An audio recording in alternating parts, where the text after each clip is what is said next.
And there we go, that familiar tune once more. How do you, Mark? I'm grand. And we are on episode, I've lost count now actually, Mark. We're on series 2. We are on series 2 though. Yes. It sounds quite fancy, doesn't it? Fancy pants. Fancy pants, fancy pants. Look at us, fancy pants. How you doing, everybody? Welcome along. It's a Newport-on-TayTV podcast. Every occasional 2 months, 1.5 months, or something like that. That's how we're going to do it. So, we can't. There's loads of things to speak about Newport, but sometimes you think, oh, what else can we speak about? But so anyway, It always crops up.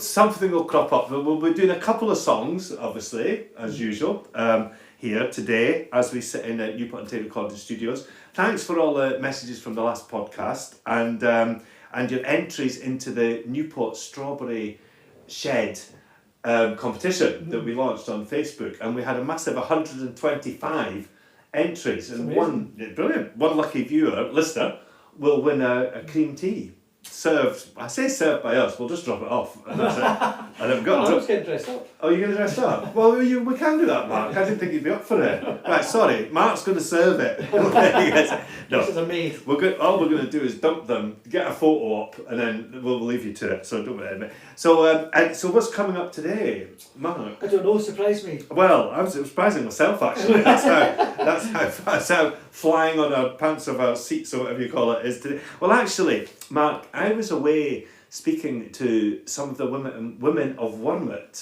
at the Wormit Bowling Club. How did it go? It went really well. They were really nice. So if you're listening, any women of Wormit that were at the meeting, thanks for having me, because it was really good. Yeah, I really enjoyed it. They were really nice.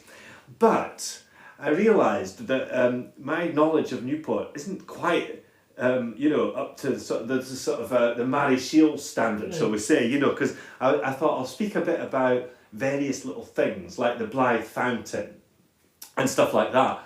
And then I thought to myself, I hope they don't go, oh, could you tell me where's she from? Because I couldn't, and they did, and I didn't know. So I thought we'll have a wee look at some little, kind of fill in some gaps of Newport history. We're going to read out a couple of poems, because we've still got some poems to read out from our poetry book. So we'll do a couple of them. And our focus, though, we've got an interview coming up with Peter Anderson. He's from Wormit, he got in touch with us to tell us about the kind of history of comic writers in Newport. Yeah. And I suppose it makes sense in as much as the jute mill owners from years ago moved to Newport, and a lot of people that worked in DC Thompson live in Newport. Mm-hmm. So people that wrote Willie and edited Dabino and all that. There's a bit of a history of these sorts of people living in Newport, and we thought it was quite interesting. Yeah. So we're going to do that, and then we're going to just claim, all these characters that are worldwide known are all from Newport or Wormit or something. So we've got some stuff coming up about that, and it is really interesting. Okay, and I'll mention a couple of characters as we go along. So yeah, prominent people who lived in Newport who wrote comics, and most of them are still here actually. So I'm sure if you go down the brig, apparently there's a few of them sit down there. They're all retired now, of course, from DC Thompson. Lucky old them, actually. I would say. But so we're going to talk about that. We're going to do a tiny little pre-festival talk, because there's some good things coming up in the festival, and we're going to kind of give you an early warning shot about it. Early warning. Yeah, because people might want to get involved. You know what I mean? If we tell them about it, and that's what the festival's all about, is people getting involved. So we'll do a bit of that as well. Good idea. What do you think, Mark? Sounds brilliant. Can't wait. And Mark is guitar ready, okay? So looking for it. There we go. So don't worry, there'll be some songs coming up. Sure you're looking forward to it. And I've also written a poem. It might be controversial, Mark. Oh. It's my most controversial poem I've ever written.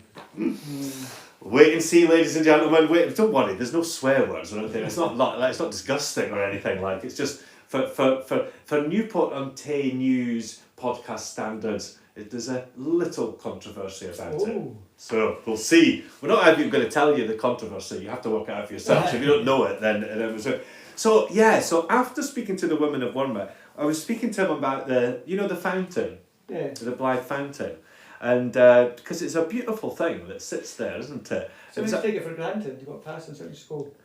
Wow. Yeah, and the vista when you stand at it is it's stunning, really. And I mean, I was actually on when I'm at work. I probably should say this actually. I sometimes look up where people live on Google Maps, just for it's for work purposes, ladies and gentlemen. But it's just quite fun to do. But one day I went on a little walk around Newport on the Google Maps, and I walked up the high street and got to the fountain on Google Maps, ladies and gentlemen. So it's like, and my goodness, anybody looking at that would be like, I was like, wow, you know, if anybody just comes across that, they must think that's a beautiful place to stay. There's no doubt about it. Do they blank people's faces, or do you recognise anybody? You know, something you see people on Google Maps? The blank people's faces, so no, I don't think, I'm sure I saw Betty in one of them, and I think Alan was in one of them years ago, but they've redone it since then. Okay. But I've not seen me, and I used to have, my house used to be in it, but they've now, well, it's still in it obviously, but they've re-recorded it or redone it, and my house door used to look quite nice, and now it's a bit like crumbled with paint and everything, and that's what it looks like. So I'm going to have to paint my house door, I think, so, because it just, if they come round and film again, yeah, it'll be like falling off, or I could do what other people do and just blank their house out. You know, if you go to Google Maps, you can see there's like a big blur where someone's house is, because they've got in contact and said, I don't want my house on Google. Which I always think odd, because like, I wouldn't think anything of it if it wasn't a big blur over it. And I'm like, I want to go and see that house. What are they doing? What are they up to? They've got a big blur. So, but the Blythe Fountain, so it's a big steel work fountain, and it was gifted in 1882 by, of course, 1882. It was put there. And one of the, and this was by Mrs. Blythe Martin. So I always think Blythe is her second name, but Blythe's the first name. Right, I always thought it was... Yeah, so Blythe Martin is her name. No relation to Betty. I was just going to say that. Sorry, Mark. I was going to ask, is it? No relation to Betty, but she gifted it in 1882, and at the time there was a widespread movement to provide clean water wherever possible. Yeah. So this was one of the reasons it was put there, and it was hoped that such a provision would encourage habits of temperance, which was obviously not drinking alcohol and stuff like that. And it was extremely popular. And I think she built it, and 3 of her brothers died, so it was a bit of a tribute to them. But as well as obviously the people of Newport. I think Mrs. Blythe was quite interested in the sort of the the not drinking, the healthy living type thing. Yeah, temperance. Yeah, and I think it was quite big in Dundee, wasn't it? Temperance. Yeah. Was Churchill? Was it? No. Well, William Churchill lost his seat. William. In Parliament. Oh, William? Did I say William? But what's his name? Winston. Winston Churchill. Oh my goodness. Winston Churchill. Yeah, he lost his seat to a temperance. Oh, is it? Yeah, so it was only ever temperance MP. Was from Dundee. And his main thing was saying that Winston Churchill was just a big boozer. I was going to say, I thought he was, Yeah. I can imagine drinking port and brandy. Yeah, just swanning around Dundee doing not an awful lot apart from smoking and drinking. What kind of like we used to do, but stopped drinking now, so that's all really boring. But it actually the name is Isabella Blythe. Came from a fairly prominent Dundee. Isabella Blythe. It's got a nice name to it. I need a more sexy name. I don't know, Simon Rankin. It's so So Johnny Victory. Johnny Victory, he wrote, I'll change my name. I won't change my name now, no, it's a bit late, but Isabella was, so she came from a prominent Dundee family. Isabella was married at first in 1866 at the age of 48. That's quite old, really, to get married. Chances for me, I was going to say, if you are married. And he married to William Kerr. He lived in 72 Tay Street, which I think is still there. And his name was later given to Kerr Street when he died. But Isabella Blythe moved there and became known as Blythe House. But she was a very rich lady, and she sort of made it a thing to kind of gift things to Newport because she liked it so much. And actually at the fountain there was a sign that said "Keep the pavement dry."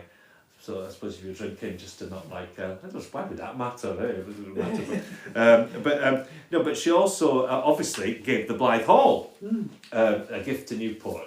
and an extension to the Blythe Hall a few years later when they wanted it to be bigger. She did that as well. So she's really quite an amazing lady, this Blythe. And I'm saying like we want to talk about her, but I don't have I told you much about her? Not really. She just moved from Dundee and that was it.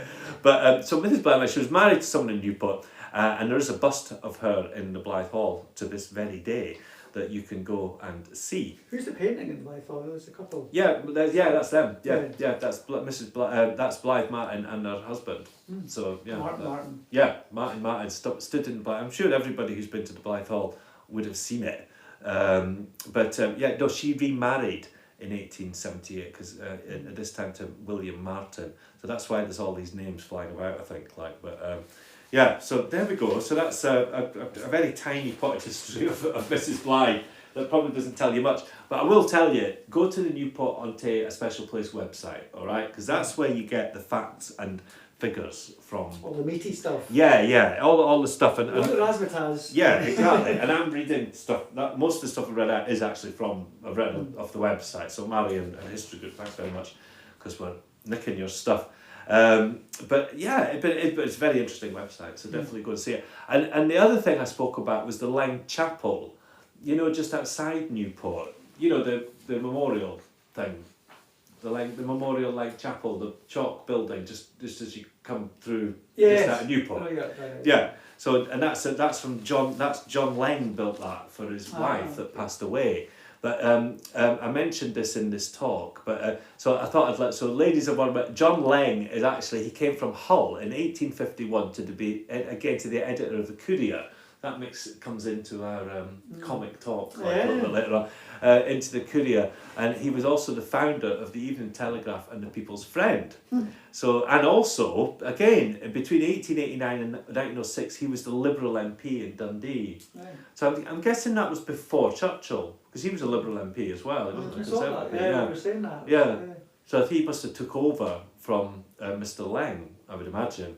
And he was knighted in 1833. When he first came to Newport, he lived in Wellgate House, which is now 78 West Road. And by 1870, he'd amassed enough money to buy and build a mansion in Kinbray, which was a magnificent house set in equally magnificent grounds. I don't think it's there now, is it? Oh, there's a big massive mansion. Oh, is it? Kinbray, yeah. Is it that one, do you think? Could be. Well, there's a big, I don't know many. Well, here I am saying we're going to clarify some things. It's even more muddier. I know, you better, ladies and gentlemen, right in. But John Lang is actually, now this is quite a nice thing, for being an enlightened employer, frequently rewarding his employees. And this is perhaps best illustrated by the extravagant Jubilee Fete that he hosted in Kinbray in 1901 to celebrate his 50 years at the helm of the Advertiser. And he had 600 guests and employees and their families crossed over from Dundee in a specially chartered and decorated fifey to enjoy an afternoon at Kinbray. The visitors were welcomed by Sir John and Lady Lang, and they had a run of the extensive gardens.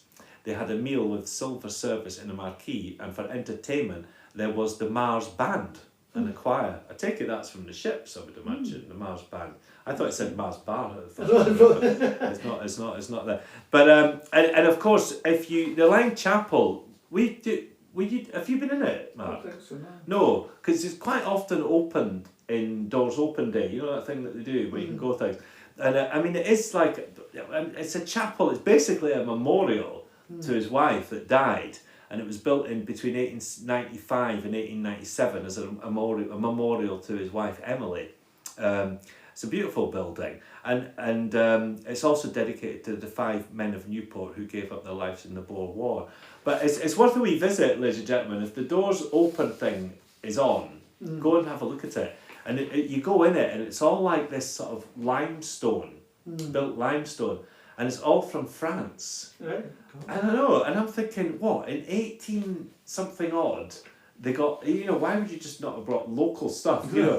Why would you say, yeah, massive stones from France? How did they even get here? It was on a ship, installed up the Tay. Yeah, oh, well, yeah, do you think so? Yeah, so they could have floated it up at least, it still had a bit of a way to go, because they wouldn't have had lorries and stuff like that. Horses at that time. Strong, strapping young men. Yeah. And the odd strapping young lady. Yeah. Possibly. Well, yeah, so, Mark, does that fill in a couple of gaps? I hope so.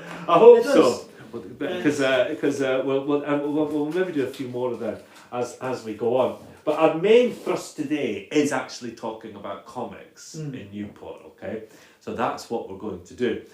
So we're going to go to an interview, I think, next with our friend Peter, who has got in contact and told us all about the history of people living in Newport that write comics for DC Thomson.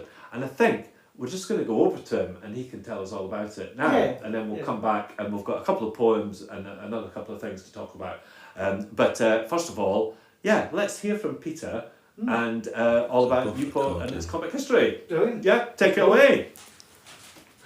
And hello, thank you, Simon and Mark. We are here with Peter Anderson. Hello, Peter. Hello there. How are you doing? I'm very well, thank you. Thank you for popping along. And this is our first actual interview in Newport-on-Tay studios. You've come along to the actual studios. Really? It is, yeah. So that's the first one. And Peter is here. We've been doing a little... In fact, I must say, Peter got in touch and we've been having a wee bit of chat about the history of kind of comic writers that live in Newport and Wormit. Yes. And some of the things that have maybe been created in Wormit or Newport. We'll call it... Wormit's just a borough of Newport anyway, so that's fine. So Peter, what was your connection anyway? You worked for DC Thomson. I worked for DC Thomson's for about 38 years. Yeah. Working on the comics and girls' magazines and things like that. Yeah. So that's my initial contact with comics. From there. Artists and writers. Yeah. And it's actually, you mentioned the girls' magazines, because there's definitely people in Newport that used to appear in those picture things. Right. Wasn't it Jackie? That's right. Jackie used to have the photo stories. Yeah. And a lot of people that maybe lived in Newport, their children would be asked to star in them, or they would star in them and things like that. Yeah. So we're looking at the connections between comics and Newport and Wormit. That's it. And some of the writers that have been... I know that one of the people that wrote Willie definitely lived in Newport. Davy Donaldson. Is he still about? I don't know. I haven't seen Davy for a while, to be honest with you. But his claim to fame, or what he claims to fame, is he invented Banana Man. Ah, right. So as well as Willie and Bruins, which he looked after, he says that he is definitely still about. Sorry, I was trying to get in contact with him, but he's not on Facebook. But he's about, and I couldn't believe it. So Davy Donaldson from Newport created Banana Man. Yes. And Davey, if you do listen to this, get in touch, because Banana Man is my favourite comic character. I used to love him when I was younger. And I think, did you say they're making a film about it? They are. It's in the pipeline anyway. I know that they're wanting to do it. Yeah. I don't know how far along they've got. Yeah. They're definitely and it's a real live action one. I believe so, That'd be quite interesting, I have to say. So Davy Donaldson, there's our first name. He created the character, and he wrote the Willie as well. He did Willie and the Bruins. He was the editor. Yeah. He used to write the stories and then give it to the artist to draw the actual character stories. Right. And I wondered if, because I've got, and we'll put a picture on, a picture of Willie going to the Rio cinema. So right. I'm guessing that's the connection, isn't it? I would think it would be, Yeah. So that was with Davy Donaldson. So there's one, and of course Digger, who we all know, he used to edit the Beano. The Beano. First of all, he edited the Beezer, and then he moved on to the Beano latterly. Yeah. So he was editor of 2 comics, actually. Right. So he did the editing in those ones. Yeah, and do you get the Beezer now, or is that stopped? No, it's stopped, isn't it? Yeah, I remember that. Only the Beano that's left now, all the rest have disappeared. That's it, the Beano. I did, well, Peter's been round before, so I did go and do some, I put it on research, but I just bought loads of comics and read them, so it was quite good. And I bought, I remember when I was younger, the Commando comics, the small ones. Now, that artist lives in Newport? Well, it's not the artist, it's the editor, Callum Laird. Right. He was the editor of the Commando for a number of years. Yeah. And he lives in Newport.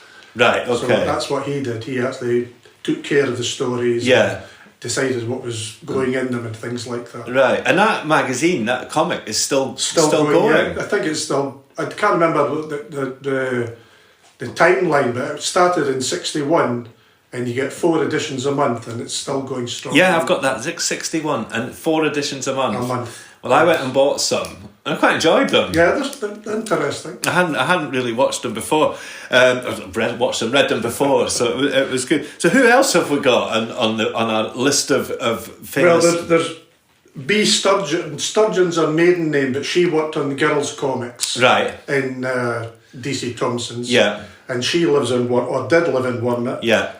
Keith Robson, who lives in Newport, he was an artist in the DC Thompsons. Yeah.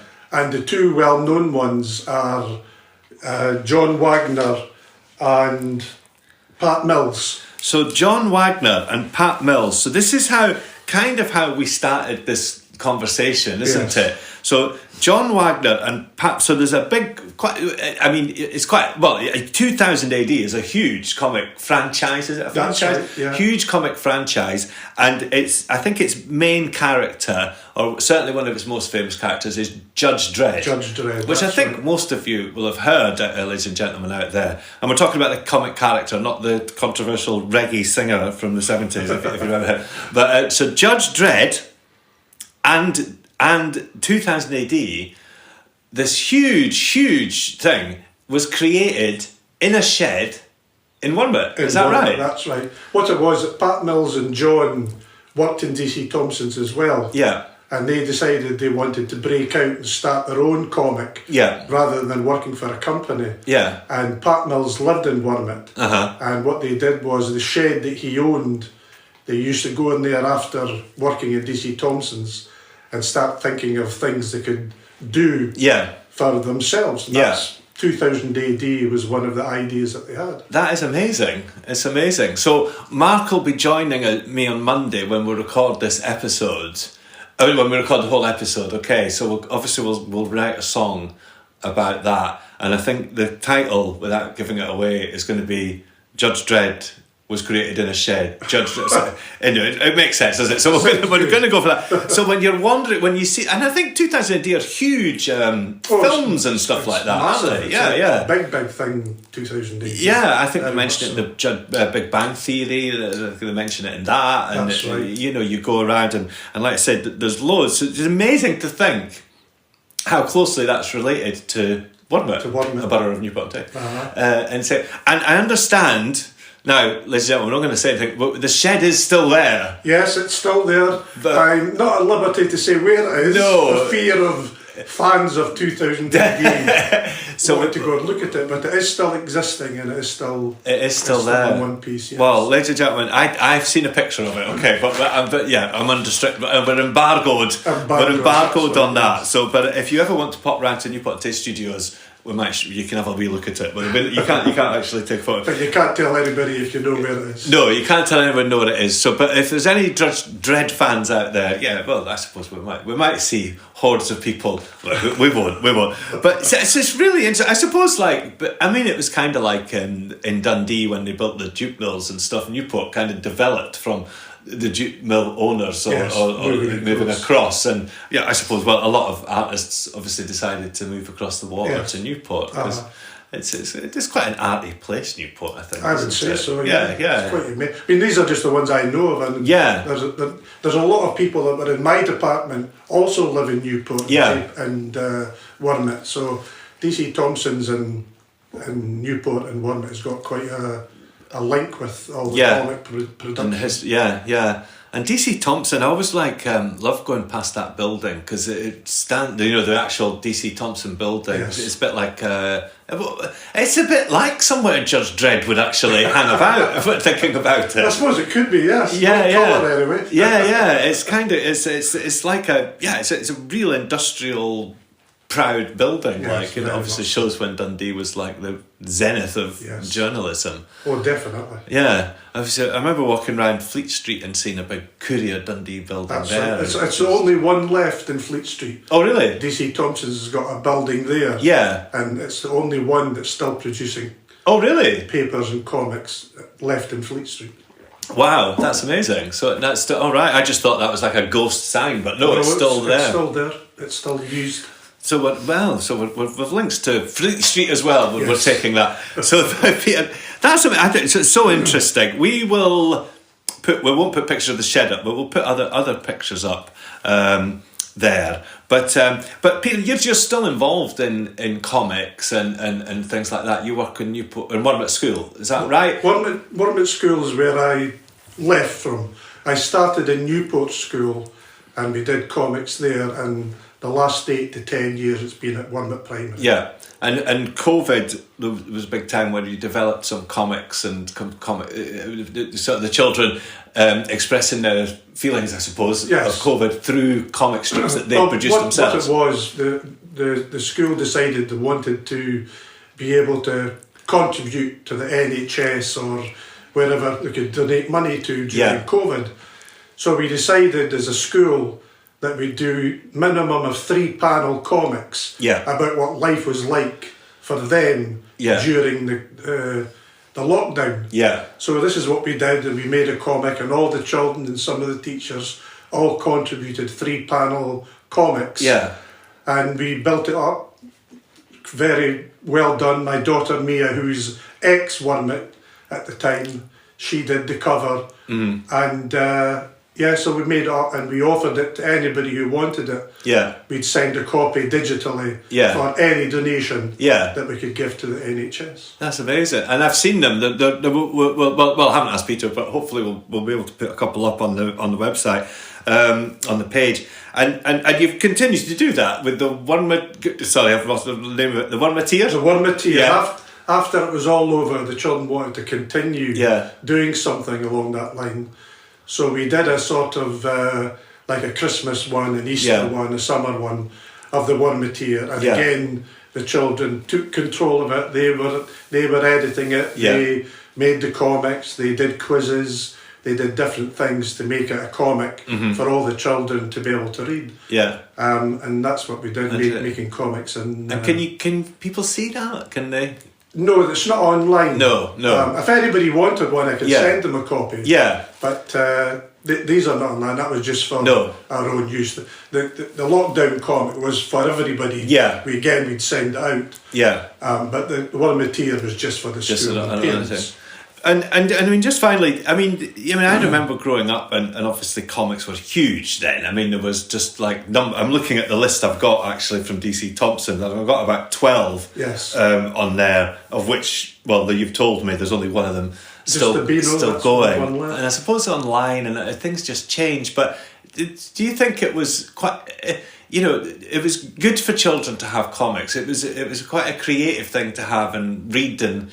It's a bit sad that you don't get them quite as much now. Very much so. It wasn't just the fun of the stories. Yeah. A lot of children learnt to read by reading the comics. And they had that downtime where they would sit down or, lie on the floor and read their comics, fill in the quizzes, laugh at jokes. Yeah. So as well as being something that was entertaining, it was also informative in the sense that they were learning words and looking at the pictures and understanding what the words meant. Yeah. So it was more than just for fun. Yeah. It was really good, but only the Beano, I'm afraid, now is available. Well, I spoke to someone at work the other day and I said we used to get annuals, and I remember getting annuals at Christmas. And, you would take your annual away, like you just said there, and sit on your own and divulge it and read it and see the pictures, and it would come to life. And I'm saying it's a shame that doesn't happen, but I mean, life just moves on, and that's just the way it is, and people at work go, what? You just sat and read and you're like, yeah, it was fine, it wasn't like, we didn't feel deprived. It was nice to get these things, And I mean, you're sitting here, I've got annuals, I still buy annuals just for the old time's sake. Anyway, that's it. Well, look, thanks very much, Peter. I think that's really interesting. Anything you want to add? No, I'm glad I was able to talk about it, because knowing that a lot of things went on in Newport and Wormit. I just felt it would be nice if everybody knew there was a history that was linked to comics and how well we've done over here. And really, really, really interesting. So thank you for coming along, Peter. If you want to know anything more, drop us a line and we'll speak to Peter or what have you. That's fine. And Mr. Dodson, if you want to get in touch, we could have a chat about Banana Man while we're at it there. But thank you very much, Peter. Take care, and thanks for speaking to me. You take care. All the best. Okay, bye-bye. Bye now. Bye. See you later.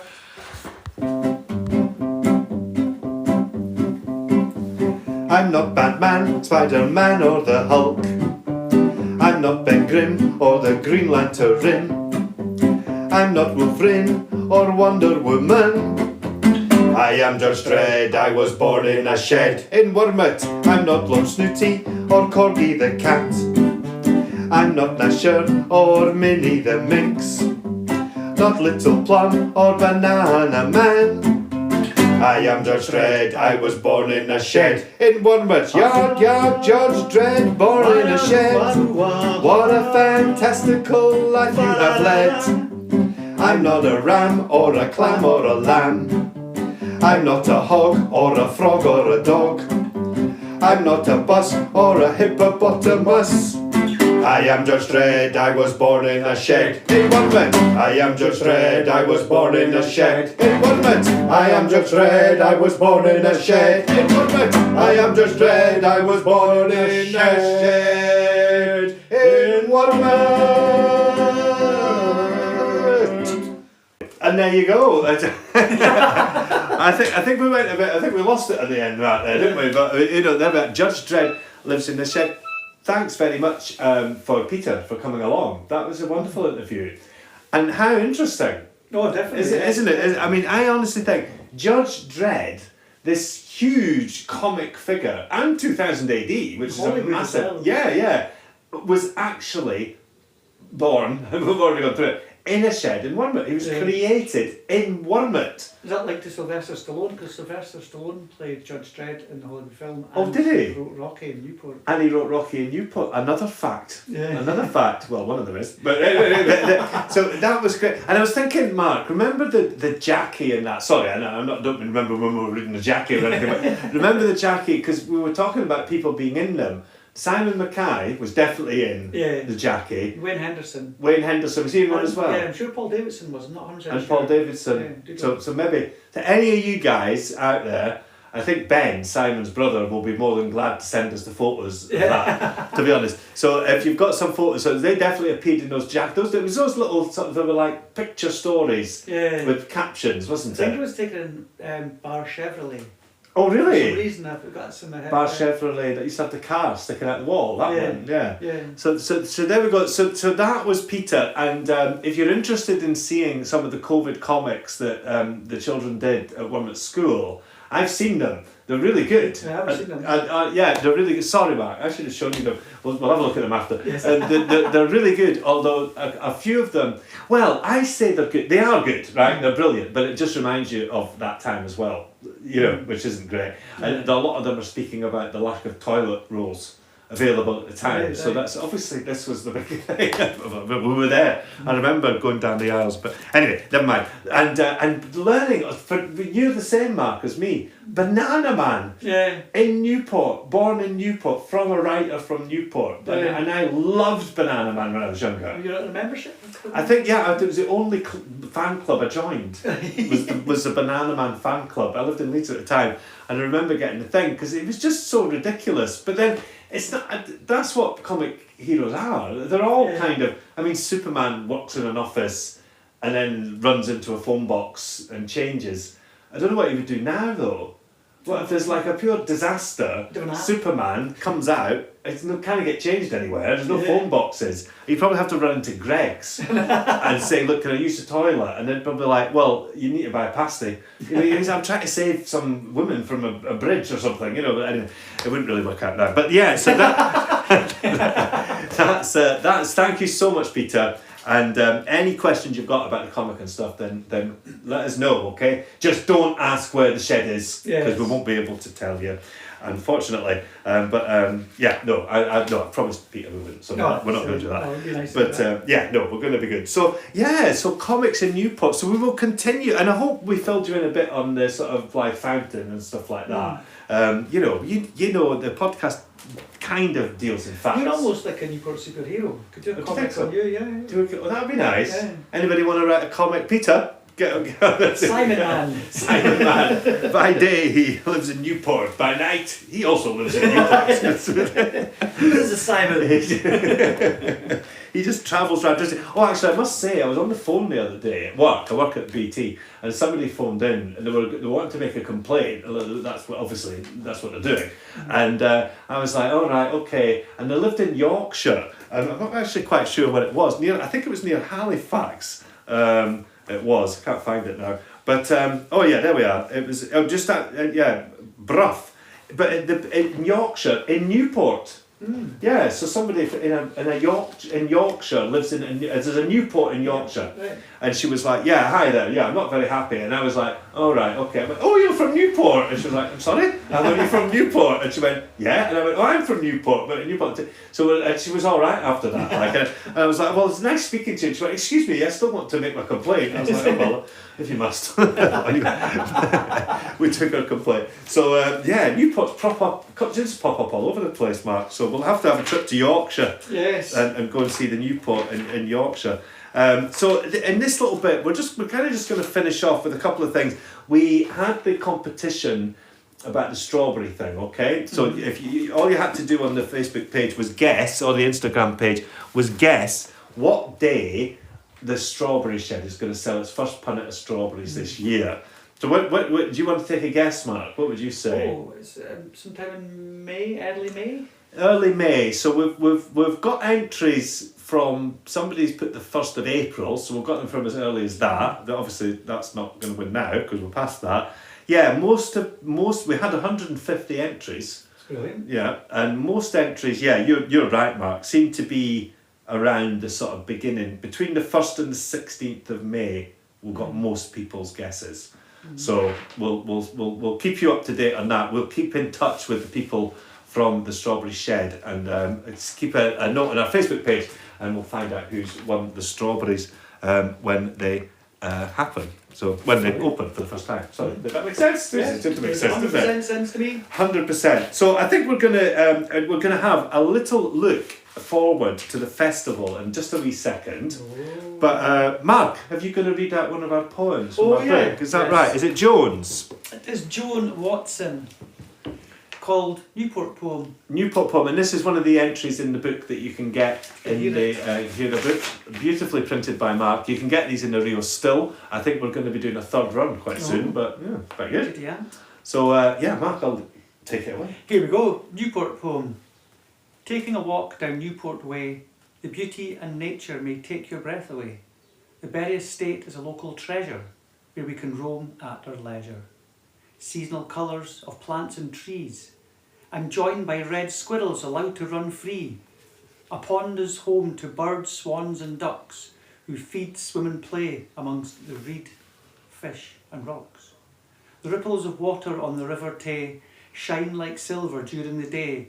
While the view of the river is one to behold, it changes like magic into sunlight and gold. The railroad bridges frame the view and highlight the attractions both old and new, from Newport to Dundee. Very nice indeed. Ooh, And nice. that was Joan's Joan Watson, Joan sorry Watson. for not reading it very well, Joan. Yeah, I thought you did it fine, Mark. That was brilliant. I think we've got a couple more. We'll do them over the next couple of podcasts. Yeah, so we've got a couple more. But shall I read my controversial poem? Of course you should. Do you think? Wesley's in here. Here we go. So we were speaking about the Blythe Hall. So I wrote a wee poem about the Blythe Hall. Brilliant. So here we go. The Blythe Hall, the quietest hall of all, heavily soundproofed from foundation to roof. If Deep Purple decided to play, you wouldn't hear it on the Tay. World War III could be going on in the hall, and you could walk past and hear nothing at all, because the Blythe Hall is the quietest hall of all. There we go. That's how controversial. But people go, what's so controversial about that? If you don't know, you don't know. Some people know. Some people know. But the Blythe Hall is effectively the most soundproof building in the UK. That's official. Is it? Yeah. Holy moly. Well, it's not. But we know it's not, don't we? Yeah. It's, well, it might be. It might be. It's definitely Definitely soundproof. It's definitely the most soundproof building in Fife. In Newport. It's definitely the most soundproof. But we should be recording the podcast there. Yeah. Then there'd be because I'm sitting in here having to close windows. So you were doing the poem and some chaps walked past, like, I don't know if you could hear them or not. Some right, rapscallions. Some rapscallions walked past there while we were doing that. So there we go. So now, the only other thing I think we're going to mention today is the festival. Oh yeah. Because that's around the corner. Yeah, I mean it's not far, is it? And I mean, to be fair, we might only be 1 or 2 episodes away from it as well.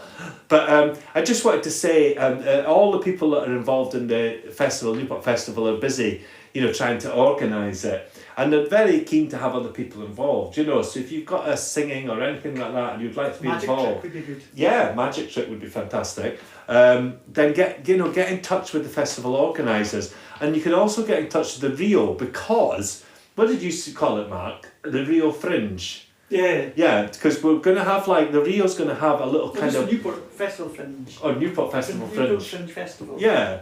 Newport Fringe Festival, because we're basically the Rio are going to have a bit of a week leading up to the festival. So we're starting on the Sunday before the festival, and we're going to have what's called a cultural kick-off. Right, that's a great name, isn't it? A great name, and it's going to be a kind of a unity and diversity theme. Okay, so basically on the Sunday we kick it off, and we're going to have a bit of a speech from Betty, and she's going to speak about Newport and the diversity, and we've got people coming in to sort of make meals and stuff like that from different countries. Oh, nice. So if you've got a specialist dish from somewhere, why not get in touch? Because that would be great. Actually, Mark's sitting here, and I haven't actually told Mark about this here, so he's sitting in for the first time. Because I was going to ask Mark if you could do something. Anyway, I'll ask you after. Well, I thought I could make bigos. The what? Bigos. Is that? Yeah. What's that? Is Polish. that Polish stuff? Yeah. But also on we're going to do on the Monday we're going to do sports and games from around the world. On the Tuesday there's an arts and crafts day with origami, henna and weaving. On the Wednesday there's going to be storytelling. I don't know if you want to get involved in that, Mark, or not. Possibly. If I can, yeah. Yeah. Better fair to me asking that on the podcast. With a community lunch on the Thursday. So we do community lunches on Thursday.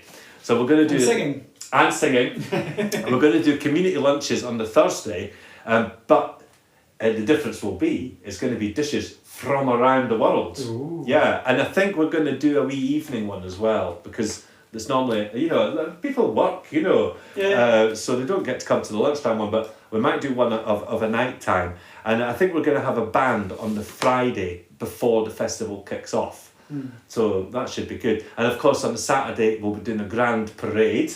That's in its 3rd year now. So now known as a grand parade. And the costumes this year will be sort of, different, world dress and stuff like that. So we'll be doing that. And also I'll give you a little bit of a warning. The Scarecrow competition will be going on this time. And again, fitting in with the Newport Diversity Worldwide theme, your scarecrow will be built, you can do one from different countries and stuff like that. So, that sort of thing. So that'll be quite interesting.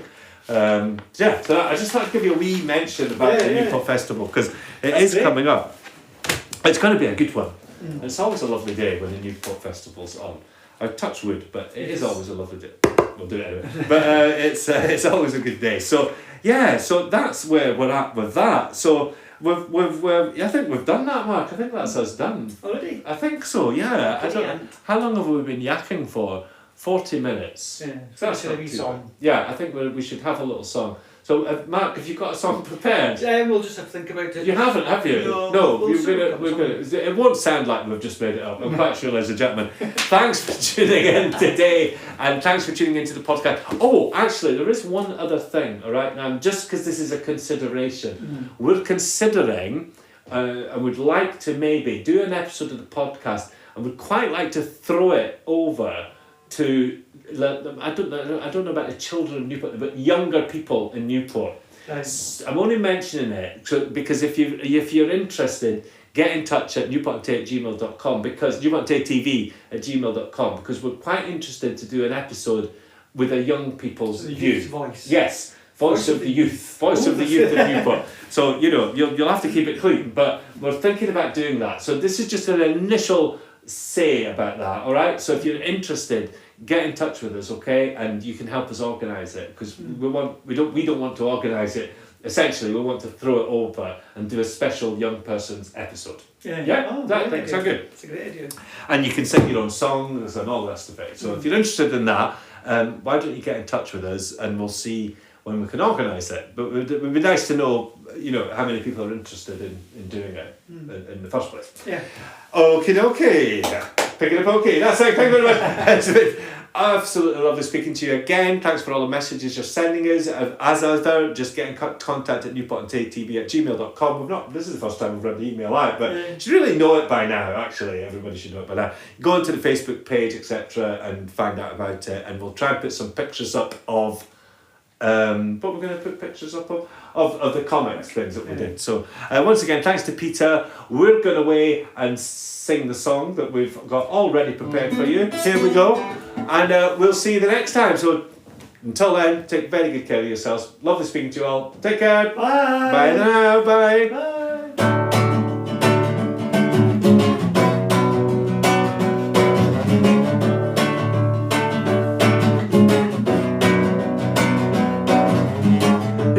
Dream so hard to beat. Every time I walk down the street, another gem in this neighbourhood. Life in Newport is just so good. I'm glad I live here and it feels so right. I get Newport kicks right through the night. I wanna shout it on a megaphone. Walk the streets, you're never alone. It's got excitement and I know it's not a fad. Living here just makes me feel glad. I'm glad I live here and it feels so right. I get Newport kicks right through the night. Yay! Woo. Thanks for tuning in. See you next time, everybody. Take care till then. Bye for now. Bye.